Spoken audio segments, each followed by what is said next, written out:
Supermoto Philippines nakawili daw. So gusto set up daw to na nagwiwili. Ito si boss. Kakabili lang niya tong XTC niya. Ito, sobrang tigas nitong Daytona. Ito yung nakasalpak sa kanya. Carburetor, hindi kilala. Ayan, walang brand. And then yun, may mga tagas lang. And yung sprocket niya talagang kalawang na. Sprocket niya talagang naka high speed. Tapos na ito, nagwiwili na si boss. O yan. Hindi nakadugtong ang kanyang airbox. Sapot pa Grabe, ang dami sapot. Ito na, kinabit na ang Listo Quick Throttle with autumn cable na kulay blue. And then naayos na yung airbag hose. Yan na rin, nakabit na natin yung 1353 na sprocket.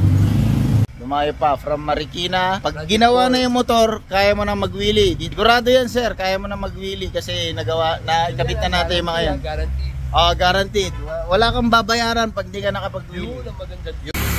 Ayan, yan ito na yung may-ari. Okay.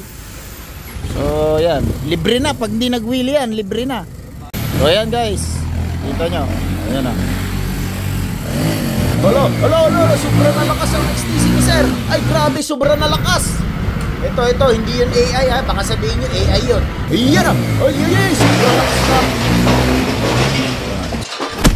Masasabi mo master? Ayos na, legit yung gawa, legit. Dodoblein ko pa yung bayad. Nako, dinoble na yung bayad. Dinoble na yung bayad kasi nakapag-wheelie na.